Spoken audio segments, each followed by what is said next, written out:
Alright, so in this video, I'm going to break down Merab versus Petr Yan part 2. It's a weird way to say it, but part 2. And then maybe I'll do Kamaru versus Islam Makhachev. Now, and the reason why I say maybe is just because I think like the wrestling and grappling is going to be a big factor into how that fight plays out. That could just end up being a slugfest for all we know, which I don't think favors Islam. But yeah, could end up just being boring fight on stand-up too, which favors Islam.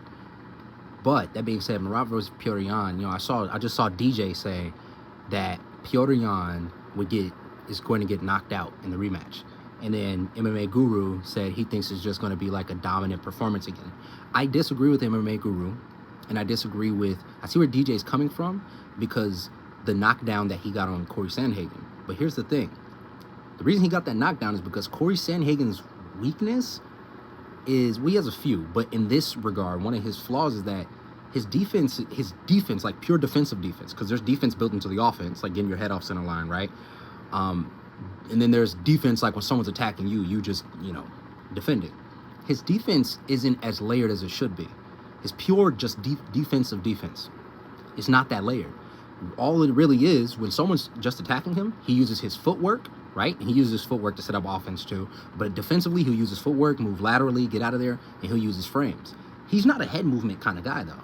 He's not a guy, like, he might pull his head back sometimes, but in that scenario, I mean, you're moving back towards the fence, and he wasn't using his footwork to move left and right. He was just moving straight back, and the cage is there. You move your head back, the cage is there. There's not, like, you can't go anywhere else. So that's why those shots kept landing, because he didn't have any defensive answers. And in a frame, when when Merab is already in that range, letting off a combination, frames aren't going to necessarily work unless you get a really good one, and your head is getting banged around and it's shifting your weight around. It's kind of hard to, get a solid frame in that position. So, and even then, I mean, it's probably not going to do too much. You want to keep your hands at home. So that's why that landed. When we talk Petr Yan, though, Petr Yan layers his defense with head movement, frames, footwork, and he throws punches, counter punches to get you off of him too while moving his head. So I don't think that is necessarily going to happen again. And I don't think he necessarily has the power to just one-shot Petr Yan. And that being said, it's a rematch.